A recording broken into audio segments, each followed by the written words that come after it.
¿Qué tal, jóvenes? Soy el profesor Jorge González Romero. El día de hoy vamos a platicar de un tema de la disciplina de Historia del siglo XIX, denominado Estructuras sociales económicas del Porfiriato y crisis del sistema. Para lo cual te recomiendo que tengas a la mano una libreta, un lápiz, para que hagas tus anotaciones, ya que con ellas, al finalizar de este video, vamos a hacer una pequeña actividad. Hablar del Porfiriato es un tema muy amplio, para lo cual solamente nos vamos a enfocar en aspectos sociales, económicos, la transformación de México, la creciente desigualdad social y los hechos que marcaron su decadencia.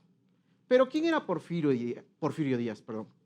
José de la Cruz Porfirio Díaz Morín nació el 15 de septiembre de 1830 en el estado de Oaxaca. Fue un gran estratega militar, participó al lado de los liberales e incluso participó activamente en la batalla del 5 de mayo de 1862, donde demostró su valor, su tenacidad, pero sobre todo su rebeldía ante sus superiores. Para el año de 1867 es la primera vez que se presenta ante una contienda electoral por la presidencia de la República contra Benito Juárez, resultando este último ganador.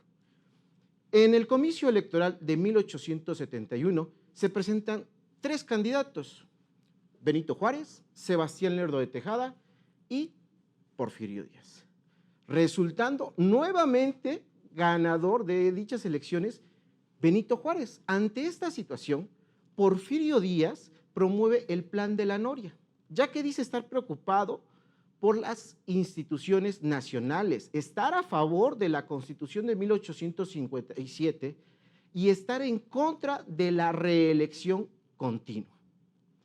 Desafortunadamente, no tuvo el impacto que él pretendía y entonces se va al estado de Veracruz a continuar una vida civil. Para el mes de julio de 1872, en Palacio Nacional muere repentinamente Benito Juárez. Este hecho trae consigo que Sebastián Lerdo de Tejada asuma la presidencia, porque así lo marcaban las normas, así lo marcaba la ley. Una vez que termina su periodo presidencial en 1876, Sebastián Lerdo de Tejada hace públicas sus intenciones de volver a reelegirse. Porfirio Díaz promueve entonces el plan de Tuxtepec en Oaxaca, y es así como el 28 de noviembre de 1876 se autonombra titular del Ejecutivo. Y no es hasta el 5 de mayo de 1877 cuando se vuelve presidente constitucional de México. Pero, ¿cuál era la situación del país en esa época, en 1876? La economía estaba paralizada, ya que no teníamos inversión extranjera y los caminos se encontraban con mucha inseguridad. No teníamos leyes que nos dieran una buena administración y a su vez una buena gobernabilidad. Teníamos la Constitución de 1857, que era el fundamento jurídico que denominaba un Estado fuerte. Aunado a esto, se presentaban rebeliones de campesinos e indígenas, y las oligarquías competían con las autoridades locales y federales. El gobierno porfiriano, viendo esta situación para apaciguar y mantener el orden, la paz y el orden en el país, lo primero que hace es someter a las oligarquías. ¿De qué forma? Pues reemplazando a los caciques. Después de otro aspecto que hace el gobierno porfiriano, la construcción de los ferrocarriles y los telégrafos hacen que el país se convierta centralizado. Esto quiere decir que casi de forma inmediata podía saber la presidencia de la República por primera vez qué es lo que sucedía al interior de la República. Y también la Guardia Rural fue transformada, le dieron armas, recursos para que devolvieran esa paz y orden a los caminos y comunidades. Ok, Hasta acá vemos los antecedentes del porfiriato. Ahora, vamos a empezar con el primer aspecto, uno de los primeros aspectos económicos. José Ives Limantur fue secretario de Hacienda del periodo comprendido de 1893 a 1911. Realizó un buen trabajo, un buen papel. Tan es así que para 1895 tuvimos nuestro primer superávit del México independiente. ¿Qué les parece si me acompañan a ver la siguiente imagen donde vamos a ver un aspecto del cual es la minería? Los inversionistas extranjeros demandaban, además del oro, plata, cobre, hierro, zinc y petróleo. Esos minerales ya se explotaban anteriormente, pero con esta inversión extranjera logró acrecentarse más. También la construcción de los ferrocarriles fue uno de los puntos más importantes de la economía mexicana. Lo ocupábamos como medio de transporte para la minería propiamente y medio de comunicación. En 1876 apenas existían 578 kilómetros. Para el año de 1911 el país contaba con más de 20,000 kilómetros de vías férreas. La construcción de ferrocarriles fueron dirigidos hacia la frontera norte. ¿Por qué? Porque asumíamos e integrábamos a nuestra economía a nuestro país vecino, que era Estados Unidos.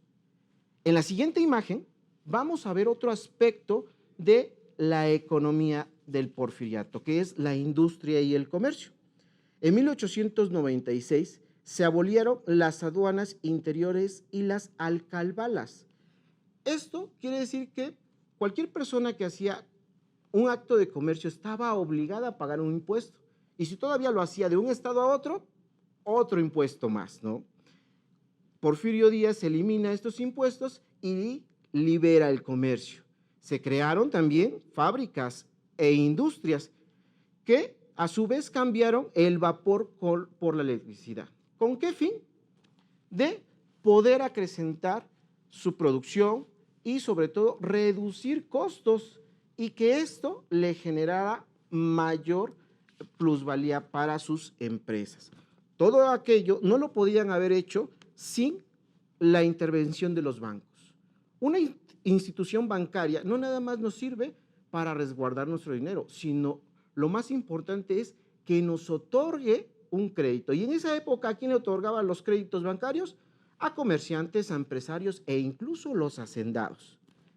Como por ejemplo, en esa época se fundó el Banco Nacional de México. También, dentro de esto, tuvimos una consecuencia que es el surgimiento de la nueva clase media. Dentro del aspecto agrario, ¿qué es lo que pasaba con la agricultura? Dice, ¿qué es una hacienda? Nombre que hace referencia a la unidad de producción que predominó en esa época. Esto quiere decir que no nada más nos estamos refiriendo al inmueble, sino el cómo elaboraban las materias primas, trigo, cebada, arroz, mediante modos de producción tradicionales. Hoy en día conocemos infinidad de sistemas de riego, de cultivo, de cosecha. En aquella época nos reducíamos a una pala, un machete y una yunta, y claro está, mucha mano de obra. En las haciendas, las personas que trabajaban en ella no tenían la necesidad de salir, porque dentro de la hacienda existía una tienda de raya que fungía como mercado. Si no les alcanzaba lo que habían ganado en esa semana, pero necesitaban más cosas, les daban crédito. Ante esta situación, la hacienda no tenía competencia y también contaba con diversas infraestructuras que les podía de hacer útil a todos los trabajadores o a ciertos trabajadores, ¿como cuáles? Como las iglesias, las escuelas e incluso dónde vivir. Enrique Krill fue ministro de Relaciones Exteriores. Vemos la siguiente imagen que él hace una comparación de cuando inicia el porfiriato en 1877 y cuando termina en 1910. Nos vamos a enfocar solamente a las diferencias. En ingresos tuvimos una diferencia mayor de 86 millones de pesos. En importaciones la diferencia fue mayor a 171 millones. En exportaciones lo que vendíamos, una diferencia mayor a 213 millones. En vías férreas tuvimos más de 23,000 kilómetros. En líneas de telégrafo tuvimos más de 3 millones. En la producción de oro y plata tuvimos una diferencia mayor a 134 millones. Los números de banco que se crearon en el porfiriato fueron 31, solamente existía uno antes del porfiriato. Y el capital de banco, estamos hablando de 233 millones. Hasta acá terminamos los aspectos económicos. Vamos a ver ahora las características sociales del porfiriato. Se mejoraron las comunicaciones, ¿cuáles? El tren, teléfono, telégrafo, con el fin de que las personas tuvieran mayor contacto con sus familiares, se pudieran trasladar.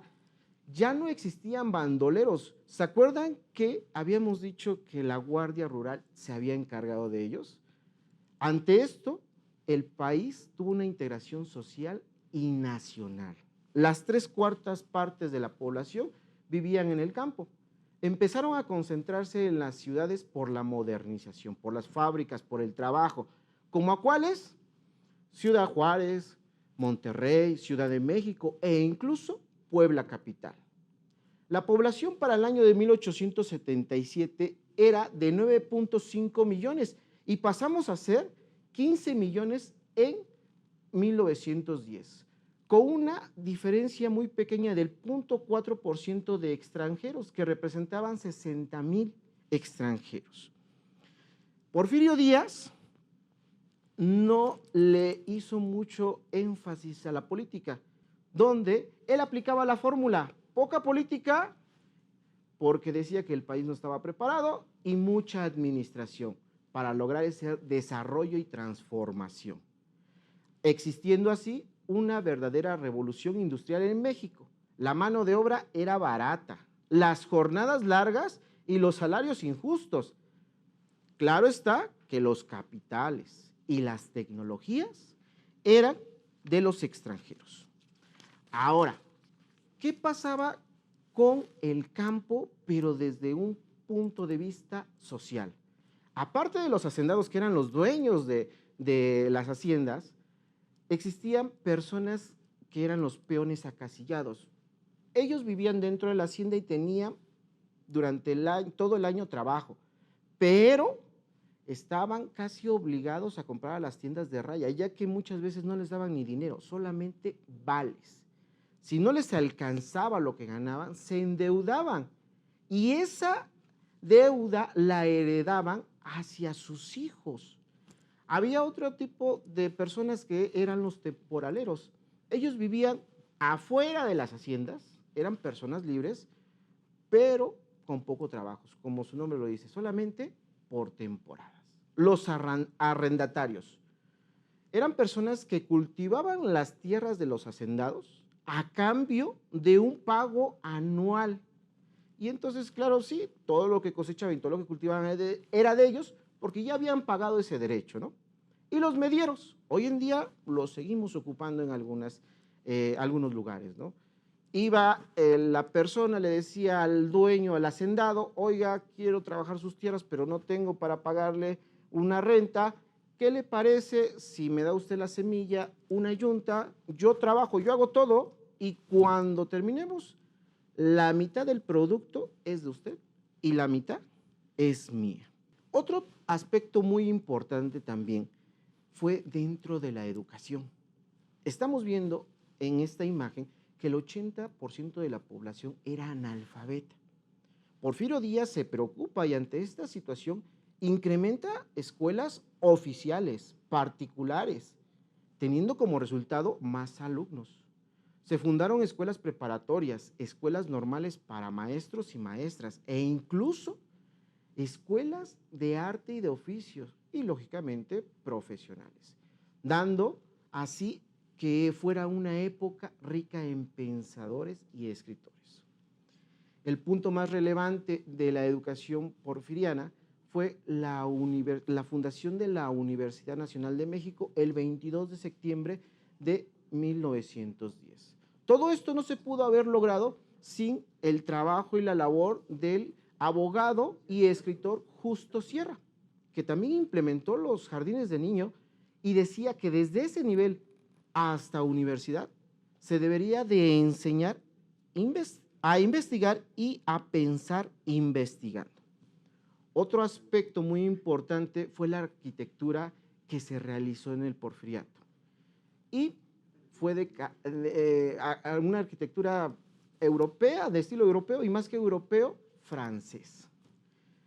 Ante la modernización, el crecimiento, el desarrollo, Porfirio Díaz ve la necesidad de un centro de redactación social y funda el Palacio de Lecumberri el 29 de agosto de 1900. Había fomentado el teatro, la pintura, el arte. Entonces ahora necesitábamos recintos donde disfrutar de aquello.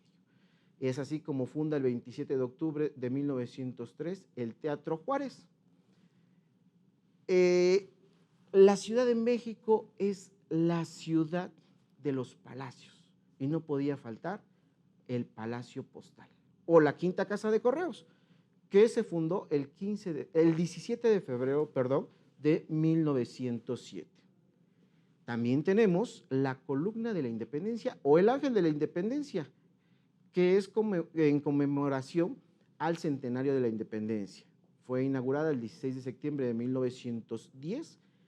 Es una arquitectura que tiene una base cuadrada, que en la parte de abajo se encuentra un león que representa la fiereza. Adelante del león se encuentra un niño que representa esa tranquilidad del país en ese momento. Un poco más hacia arriba encontramos bustos como de Miguel Hidalgo y algunos otros héroes de la independencia. Se eleva una columna circular con 3 anillos y en la parte de arriba está una victoria alada, que en su mano derecha sostiene una corona de laurel representando la República y en su mano izquierda una cadena de 3 eslabones que representa los 300 años de esclavitud. Aunque no se termina en el Porfiriato, se inicia con el proyecto del Palacio de Bellas Artes. Ok, hasta acá llegamos con los aspectos sociales.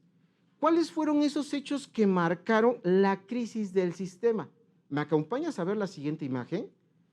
A principios del siglo XX se mostraban las insuficiencias de 30 años. Para el año de 1904, Porfirio Díaz ya quería dejar la presidencia. Lo primero que hace es cambiar el mandato presidencial de 4 a 6 años. Restablece la vicepresidencia y nombra al sinaloense Ramón Corral. Esto genera un conflicto en el grupo de los intelectuales, ya que para ellos el mejor sucesor era Bernardo Reyes, quien en ese momento era gobernador de Nuevo León. Y también Porfirio Díaz en 1908 da una entrevista al periodista James Freeman. ¿Te parece bien si vemos cuáles fueron las declaraciones de Porfirio Díaz para Freeman? Decía literalmente: he esperado con paciencia el día en que la República de México esté preparada para escoger y cambiar sus gobernantes en cada periodo sin peligro a guerras. Ya estaba preparado el país. Ahora también declaraba: tengo firme resolución de separarme del poder al expirar mi periodo cuando cumpla yo 80 años. Ok. En la sociedad existían grandes diferencias. La riqueza se encontraba en unas cuantas manos. Eso no tenía contenta a la sociedad mexicana en ese momento. Con la industrialización existían trabajadores sin capacitación en minas, ferrocarriles, industrias, puertos. Las jornadas eran de hasta 14 horas, salarios bajos, teniendo una vida de carencia económica. Mientras que los puestos medios eran para los extranjeros. Todo esto provocó diversos movimientos, como las huelgas. Una de las que sentó un precedente fue la huelga de la mina de cobre en Cananea, Sonora, en 1906. Los trabajadores exigían la igualdad de derechos con los trabajadores extranjeros. Otra huelga que también fue muy importante, si lo vemos en la siguiente imagen, fue en una fábrica textil que inicia esta huelga en diciembre de 1906 y termina en enero de 1907 en Río Blanco, Veracruz. Ellos estaban en contra de un reglamento. Claro está, ese reglamento violentaba sus derechos laborales. Aunado a esto, se presenta una crisis internacional de 1907 a 1908, reduciendo drásticamente las exportaciones, lo que nosotros vendíamos, y lo que comprábamos aumentaban de precio, las importaciones. Y para las elecciones de 1910, Porfirio Díaz vuelve a ser candidato. Francisco I. Madero también se presenta como candidato a la República de México y desarrolla una campaña política muy bien elaborada, y en San Luis Potosí es apresado por órdenes de Porfirio Díaz. Y Porfirio Díaz, lógicamente, se vuelve presidente para el periodo de 1910 a 1916 y no deja la presidencia hasta el 25 de mayo de 1911, cuando presenta su renuncia en el Congreso. Ok, ya vimos que Porfirio Díaz es un personaje histórico difícil de juzgarlo como bueno o malo. Tuvo errores, pero también tuvo aciertos, ya que logró pacificar al país, logró esa modernización e industrialización. Al final, esa riqueza solamente se encontraba en unas cuantas manos y fue el surgimiento de diversos movimientos. ¿Recuerdas que al inicio te pedí que por favor hicieras tus anotaciones? Con ellas elabora un mapa conceptual donde abordes los siguientes 3 temas: económicos, sociales y la crisis del sistema, porque fue su decadencia. Mi nombre es Jorge González Romero. Fue un gusto para mí estar con ustedes el día de hoy, y recuerda que aquel que no conoce su historia está condenado a repetirlo. Muchas gracias.